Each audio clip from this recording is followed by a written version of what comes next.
BJP সাংসদ রাহুল সিনহা আমাদের সঙ্গে রয়েছেন টেলিফোন লাইনে। রাহুল বাবু, একেবারে অভিষেক বন্দ্যোপাধ্যায় অভিযোগ করছেন যে হাওড়ার উদয়নারায়ণপুরে সেখানে কেন্দ্রীয় বাহিনীর জওয়ানদের ধাক্কায় একজন বৃদ্ধ ভোটারের মৃত্যু হয়েছে। তার পরিবারেরও একই অভিযোগ, তারা ওই বাহিনীর বিরুদ্ধে ইতিমধ্যেই অভিযোগ দায়েরও করেছেন।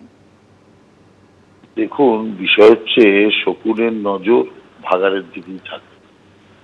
সেই একই খেলা, এসআইআর এর মৃত্যু, কমিশনের দ্বারা এর মৃত্যু, কেন্দ্রীয় বাহিনীর দ্বারা এর মৃত্যু, যে কোনো মৃত্যু দুঃখজনক, দুর্ভাগ্যজনক।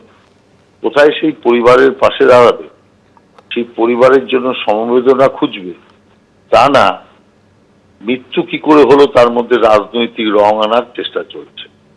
অতএব সেই কারণে আমি মনে করি এই মানসিকতাগুলো অত্যন্ত ঘৃণ্য মানসিকতা। বৃদ্ধ অবস্থায় তার হৃদযন্ত্রের কোনো বিষয় হতে পারে, কিন্তু সেটার সাথে সবসময় রাজনীতি জুড়ে দেওয়া, আমি মনে করি এটা একটা মূর্খামি ছাড়া কিছু নয় এবং অমানবিক পদক্ষেপ ছাড়া কিচ্ছু নয়। ধন্যবাদ। বৃদ্ধ ভোটারের মৃত্যু নিয়ে স্থানীয় তৃণমূল নেতৃত্ব কি বলছে দেখুন। নির্মমভাবে একটা প্রাণ কেড়ে নিয়েছে কেন্দ্রীয় বাহিনী।